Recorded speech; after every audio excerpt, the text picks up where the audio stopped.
नमस्कार, मैं हूं आपके साथ में दीक्षा और बहुत स्वागत है आपका 4 PM महाराष्ट्र में। दोस्तों, महाराष्ट्र की महायुति सरकार इन दिनों लगातार सवालों के घेरे में है। नेताओं की आपसी कलह लगातार सामने आ रही है। बात बीएमसी चुनाव की हो या योजनाओं को लेकर, सरकार आपसी मनमुटाव से जूझती नजर आ रही है, जिसे लेकर नेताओं की प्रतिक्रिया भी सामने आ चुकी है।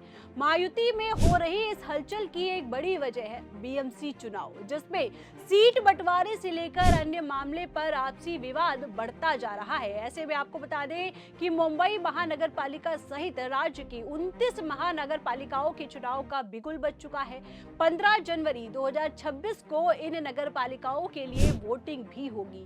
16 जनवरी को परिणाम घोषित होंगे। राज्य चुनाव आयुक्त दिनेश वाघमारे ने महानगर पालिका चुनाव की घोषणा करते हुए कहा है कि मुंबई सहित 29 महानगर पालिका क्षेत्रों में तत्काल प्रभाव से चुनाव आचार संहिता लागू हो गई है। वाघमारे ने बताया कि बीएमसी की 227 सीटों सहित 29 महानगर पालिकाओं को मिलाकर 2869 सीटों पर एक ही चरण में चुनाव होंगे। इस चुनाव में 3 करोड़ 48 लाख मतदाता अपने मताधिकार का उपयोग करेंगे।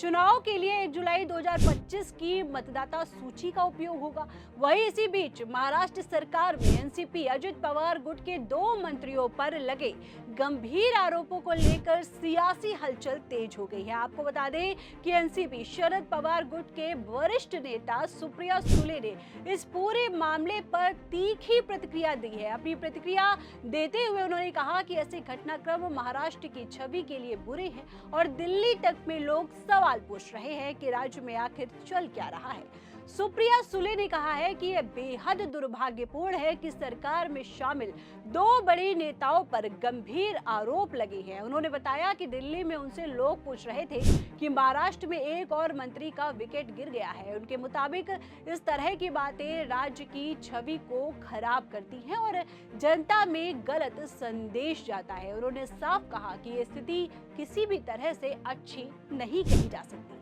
साथ ही पूर्व मंत्री माणिक राव कोकाटे को लेकर सुप्रिया सुले ने कहा कि किसानों के बारे में जिस तरह की बातें कही गई वो दुर्भाग्यपूर्ण है।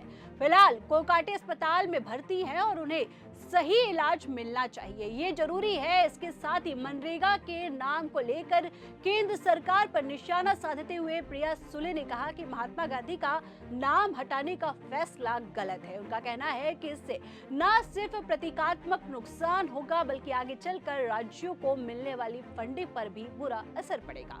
उन्होंने आरोप लगाया कि इस फैसले से राज्य सरकार को नुकसान होगा और गरीबों से जुड़ी योजनाओं पर भी असर पड़ सकता है। साथ ही उन्होंने क्या कुछ कहा, आप इस वीडियो में सुनिए। हमें उसे कड़ा हमने विरोध किया है। एक तो महात्मा गांधी जी का नाम निकालना, ये बहुत गलत बात सरकार ने की है और जिस तरह से आगे ये प्रोग्राम चल रहा है वो भी गलत है। इसका सारा पैसा केंद्र सरकार राज्यों को देती थी, आज एक ही राज्य अब पैसा कम आएगा, ये बहुत गलत बात है और हम इस पॉलिसी के खिलाफ पूरी ताकत से संसद में भी लड़े और लड़ते रहेंगे। एनसीपी द्वारा गठबंधन का ऐलान करते हैं और किनके साथ अभी गठबंधन की चर्चा हो रही है। आपको याद होगा पहले भी पवार साहब ने पूरा सिग्नल दिया था कि ये स्थानिक नेताओं की इलेक्शन है, तो स्थानिक नेता एक दूसरे से बात करेंगे, लोकल लेवल पे तय होगा और 1-2-3 दिन में पूरा आपको पिक्चर साफ नजर आएगा। जिस प्रकार से एसआईआर का मुद्दा उठाया जाएगा, जिस प्रकार से 12 राज्यों में एसआईआर हो रहा है, अब आंकड़े आ रहे हैं कि गुजरात और तमिलनाडु के 2 राज्यों में लगभग 70 लाख जो नाम है वो काटे। हमारा कहना है एसआईआर जरूर करे, लेकिन हड़बड़ी क्या है? जब इलेक्शन आता है तो 1 महीना पहले, 5 हफ्ते, 3 हफ्ते, 2 हफ्ते पहले इतने, अगर एसआईआर करना हो तो देश में कर लीजिए ना, एक टाइम स्टेडी हिसाब से हो जाएगा। ये हड़बड़ी में क्यों करते? और जिस तरह से एसआईआर हो रहा है, आप देख रहे हैं शिंदे सेना जो सरकार में है, वो जो आरोप हम करते वही ईवीएम में गड़बड़ है, ये सिर्फ मैं नहीं कह रही हूँ, शिंदे सेना भी कह रही है। कल से आप ही के चैनल पे दिखाया, पैसा बांटा जा रहा है इलेक्शन में, शिंदे सेना आरोप कर रही है। शिंदे सेना आरोप कर रही है कि वोटर्स लिस्ट में गड़बड़ है, ईवीएम मशीन ठीक से। तो जो आरोप आज तक हम सब ने किए वो आज शिंदे सेना भी करे जा रही है। तो ऐसा लग रहा है ना, मन में ऐसी चिंता होती है कि भैया हो क्या रहा है, फिर ये जो इलेक्शन हो रहा है वो पारदर्शिता से हो रहा है कि नहीं, संविधान से ये देश चलेगा, ये किसी के मन मर्जी से नहीं चलता है। कई महिला नेता होने के नाते आपसे सवाल करेंगे कि बिहार के मुख्यमंत्री नीतीश कुमार का जिस प्रकार से वीडियो सामने हिजाब खींचना उसको कैसे, क्योंकि उसके बाद लगातार बयानबाजी होगी, आप इस पूरे घटना मेरे ख्याल से किसी भी महिला का, भले वो हिजाब पहने या सर ढक ले, हर संस्कार, हर फैमिली का एक ट्रेडिशन होता है, पल्लू कैसे लेना है, हिजाब कैसे पहना है।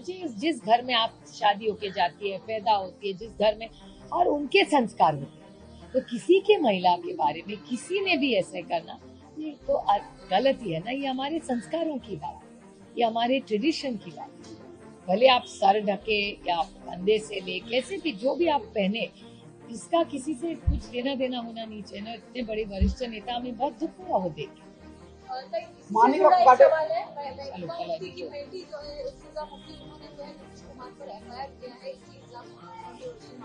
ठीक है ना, ये लोकतंत्र है, हर एक को अधिकार है लोकतंत्र में। कई मानिक बातों को लेकर जिस प्रकार से इनके खिलाफ मामला दर्ज था, कोर्ट ने 2 साल की सजा सुनाई, हालांकि गिरफ्तारी पर उन पर रोक लगाई गई, तो जो 2 साल की सजा थी वो बरकरार। अभी तो उनका रेजिग्नेशन नहीं, उनका रेजिग्नेशन तो ले लिया है सरकार ने। बेटर लेट देन नेवर, पहले ही लेना चाहिए था, लेकिन अभी ले लिया। लेकिन अभी वो अस्पताल में है, उनको पहले ठीक होने दीजिए, उसके बाद बोल। आपने कई जिक्र किया, दिल्ली में आपके काफी कुछ लोग आपको बोल रहे थे महाराष्ट्र से। नहीं, महाराष्ट्र में बहुत, महाराष्ट्र का नाम खराब हो रहा है। 8 महीने इस सरकार में आए हुए 2 मंत्रियों का रेजिग्नेशन हुआ है, ये बहुत, क्योंकि महाराष्ट्र का नाम खराब होता है देश में। दोस्तों, महाराष्ट्र का सियासी पारा इन दिनों बीएमसी चुनाव को लेकर 7वें आसमान पर है और कौन किस पाले में जाएगा, किस दल को किसका साथ मिलेगा, इसे लेकर अटकलों का बाजार गर्म है। वहीं इसी बीच एनसीपी, अजित पवार गुट और शरद पवार गुट के संभावित गठबंधन को लेकर पूछे गए सवाल पर सुप्रिया सुले ने कहा कि स्थानीय निकाय चुनावों में स्थानीय नेता ही फैसला लेंगे। उन्होंने बताया कि पवार साहब पहले ही कह चुके हैं कि इस पर निर्णय जमीनी स्तर पर लिया जाएगा। वहीं आपको बता दें कि राष्ट्रवादी कांग्रेस अपने स्थापना के बाद से अब तक मुंबई में अपनी मजबूत उपस्थिति दर्ज नहीं करा पाई है, इसलिए वो किसी न किसी के साथ गठबंधन कर चुनाव लड़ते आ रही है। इस बार अजित पवार महायुति के साथ और शरद पवार उद्धव सेना और मनसे के साथ गठबंधन कर लड़ना चाहते हैं। वहीं इसे लेकर एनसीपी यानी कि एपी प्रदेश अध्यक्ष सुनील तटकरे ने बताया कि उन्होंने स्वयं मुख्यमंत्री देवेंद्र फडणवीस से बातचीत की है और बीजेपी के प्रभारी नेताओं से भी चर्चा चल रही है। इसलिए मुंबई के साथ अन्य महानगर पालिका चुनाव महायुति के रूप में लड़ने की रणनीति तय की जाएगी। महाविकास अघाड़ी के साथ शरद पवार की एनसीपी के गठबंधन के बारे में सिल्वर ओक पर बैठक हो रही है। दरअसल जानकारी के लिए आपको बता दें कि सत्ताधारी महायुति में अजित पवार की पार्टी के नेता नवाब मलिक को लेकर बीजेपी में भारी विरोध है। बीजेपी के कई नेताओं ने साफ कहा है कि उन्हें नवाब मलिक नहीं चाहिए। मलिक के साथ वे चुनाव प्रचार नहीं कर सकते, बैठक करने की तो दूर की बात है। मुंबई बीजेपी अध्यक्ष अमित साटम का कहना है कि अजित पवार की एनसीपी से गठबंधन के बारे में पार्टी नेताओं से कोई दिशा निर्देश नहीं मिले हैं। रही बात अजित पवार की पार्टी से गठबंधन की, तो ये निर्णय मुख्यमंत्री को लेना है। बताया जाता है कि अजित पवार चाहते हैं कि बीएमसी में वे महायुति के साथ लड़ेंगे तो ही उन्हें फायदा होगा, वरना बीएमसी में उनकी डगर बहुत ज्यादा कठिन दिखाई पड़ रही है। बीजेपी के विरोध के बाद पार्टी मलिक की बजाय उनकी विधायक बेटी सना को आगे लाना चाहती है। इससे बीजेपी के विरोध की धार कम होगी और गठबंधन भी आसान हो जाएगा।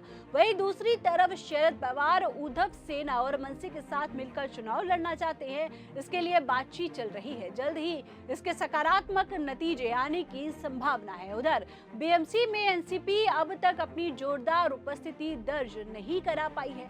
गठबंधन के बिना उनकी जीत आसान है। वहीं इसे लेकर सियासी जानकारों का कहना है कि मुंबई में दोनों ही एनसीपी का कुछ खास प्रभाव नहीं है, इसलिए उन्हें बिना गठबंधन के चुनाव लड़ना उनके लिए कठिन है। इसलिए अजित पवार चाहते हैं कि महायुति के साथ लड़े और शरद पवार जुगाड़ कर रहे हैं कि वे उद्धव और मनसे के साथ मिलकर लड़े। वहीं सुप्रिया के आज के इस तीखे तेवर से एक बात तो तय है कि सियासत में कभी भी कुछ भी हो सकता है। खैर, इस खबर के बारे में आपका क्या सोचना है हमें कमेंट सेक्शन में जरूर बताएं। मिलते हैं आपसे अगली वीडियो में, तब तक के लिए हमें दीजिए इजाजत। धन्यवाद।